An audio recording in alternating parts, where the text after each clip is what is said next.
Assalamualaikum warahmatullahi wabarakatuh. Kami dari kelompok 3 hari Senin. Di sini kami akan menjelaskan tentang isolasi diosgenin dari Coctus speciosus atau yang sering lebih dikenal dengan nama rimpang pacing. Pertama-tama saya akan memperkenalkan diri terlebih dahulu. Nama saya Wulan Suci Junaidi. Di sini saya akan menjelaskan apa itu diosgenin. Diosgenin atau saponin steroid merupakan senyawa yang sangat bermanfaat untuk mengontrol hiperkolesterolemia dengan menghambat absorpsi dari kolesterol dan meningkatkan sekresi dari kolesterol. Diosgenin adalah golongan saponin alami yang banyak ditemukan pada kacang-kacangan dan umbi pada jenis Dioscorea sp.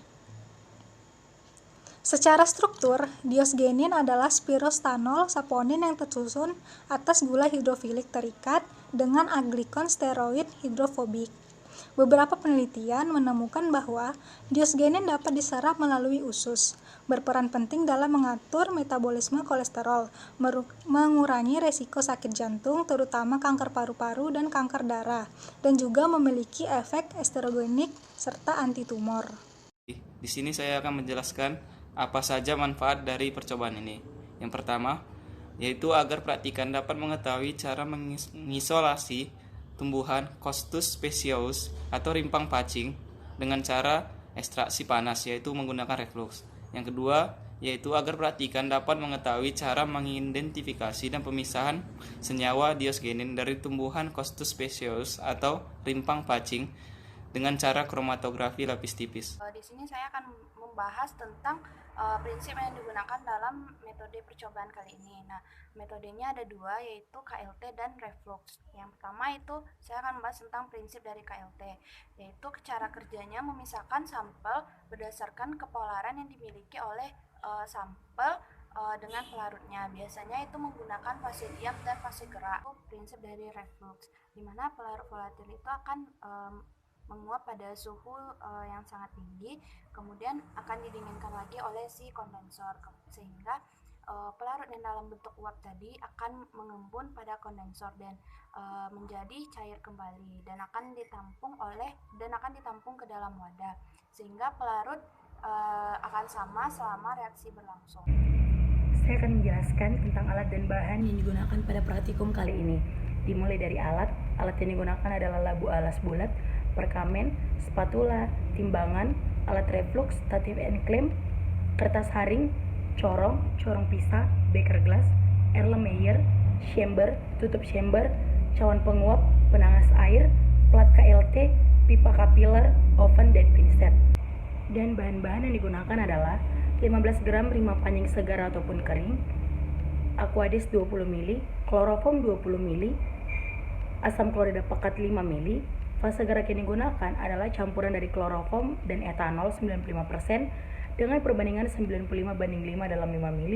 Kemudian fase diam yang digunakan adalah plat pralapis silika GF254 dan penampak bercak yang digunakan adalah Lieberman Buchardat. Saya akan menjelaskan mengenai percobaan minggu ini.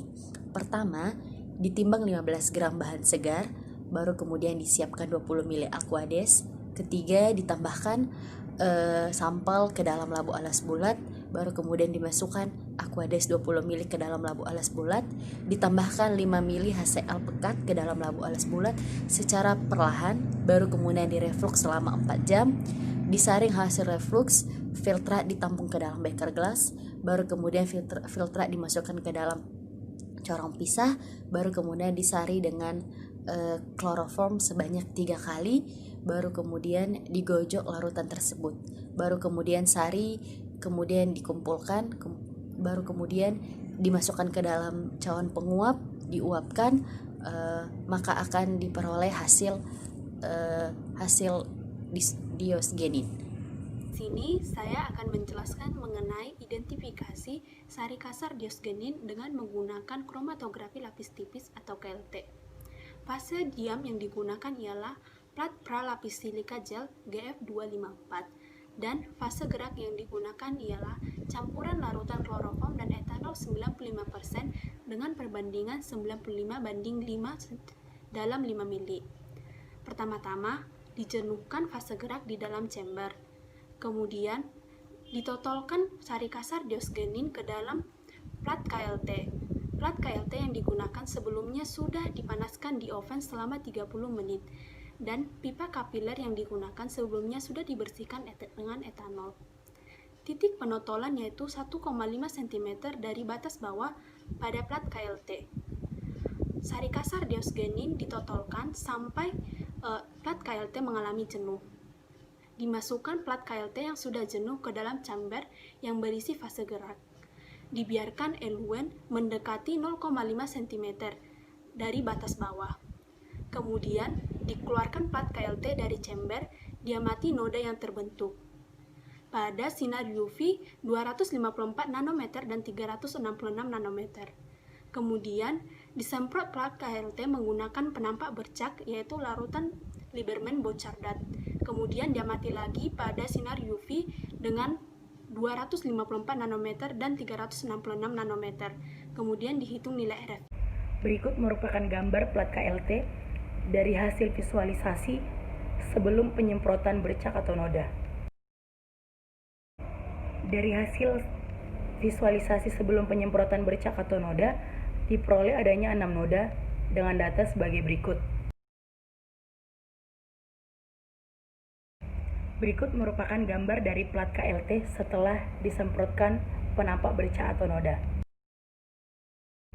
Dari hasil plat KLT kita lihat bahwa noda yang terdapat setelah disemprotkan bercak noda terdapat 11 noda dengan data sebagai berikut.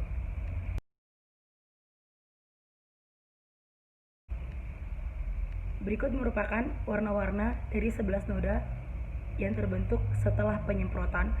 Noda pertama berwarna orange, noda kedua berwarna biru, noda ketiga berwarna hijau, noda keempat berwarna biru, noda kelima berwarna biru, noda keenam berwarna kuning, noda ketujuh berwarna hijau, noda ke-8 juga berwarna hijau, noda ke-9 berwarna biru, noda ke-10 berwarna biru, dan noda ke-11 berwarna biru tua.